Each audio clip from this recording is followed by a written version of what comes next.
Hi there. We are counting down to the main event when Vice President Kamala Harris will take the stage to formally accept her party's history-making nomination for president. Sources are telling NBC News that in her speech, she's going to try to go through her personal and professional story to present a contrast with former President Trump and then to lean into what they're describing as a deep and abiding sense of patriotism.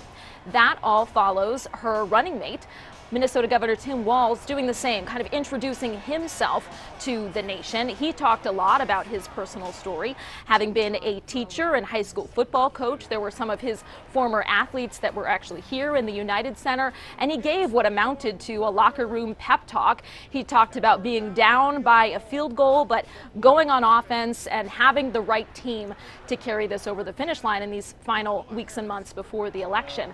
He also spoke about, his growing up in a small town in Nebraska and how that taught him to take care of each other, but also to mind your own business. And that really fed into what he was setting up as his definition of freedom. He talked about reaching across the aisle when he was in Congress. He's someone who was chosen certainly in an attempt to appeal to those small town, working class, white, rural Americans that this ticket is going to need. And he talked about knowing when to reach across the aisle and compromise, but not compromising his values. He did not shy away from the series of progressive policies that he signed now that he is governor of Minnesota, and talked about not banning books, but banishing hunger from classrooms. He talked about protecting reproductive freedom, and again, that all went into his conception of what freedom is. So that was the big moment from last night. But again, it's all leading up to tonight when Vice President Kamala Harris will take the stage and make that last push on the final night of the Democratic National Convention.